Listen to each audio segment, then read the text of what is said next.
Hi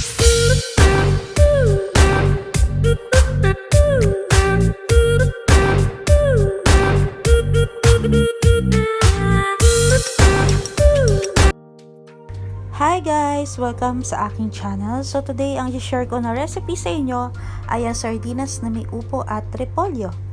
Ang ating mga ingredients ay bawang at sibuyas. Sardinas, ang ginamit ko dito ay dalawa, isang hot tsaka yung regular. Upo at repolyo. Gagamit din tayo dito guys ng salt and pepper or Maggi Magic Sarap for taste. Ang una nyong gagawin guys ay magpainit kayo ng oil sa pan at igasan nyo ang bawang at sibuyas. Hintayin nyo lang na mag-translucent ang sibuyas at maluto ang bawang.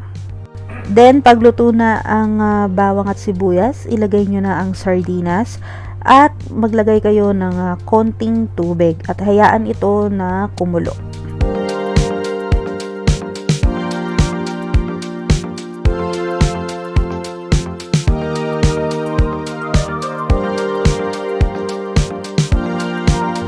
Next step ay kapag kumulo na siya, ilagay nyo na ang upo. So ito guys, yung madali lang din maluto tong upo, mga siguro mga 5 to 10 minutes. At maglagay na rin kayo dito ng salt and pepper to taste or Maggi Magic Sarap. Magdagdag din kayo ng tubig kung kinakailangan, pero kasi ang upo guys, kapag hinugasan nyo yan, nagsisip-sip siya ng tubig. So hindi na ako dito naglagay ng extra na tubig.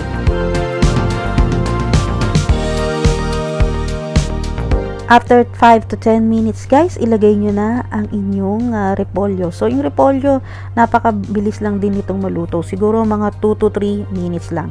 And after that, patayin nyo na ang apoy. And that's it guys. Ito na ang ating finished product ng ginisang sardinas na merong upo at repolyo. So napakadali lang nitong recipe nito at konting-konti lang ang ingredients. So I hope na gawin nyo rin siya dahil masarap din tong ulam. And yun lang guys. Bye bye!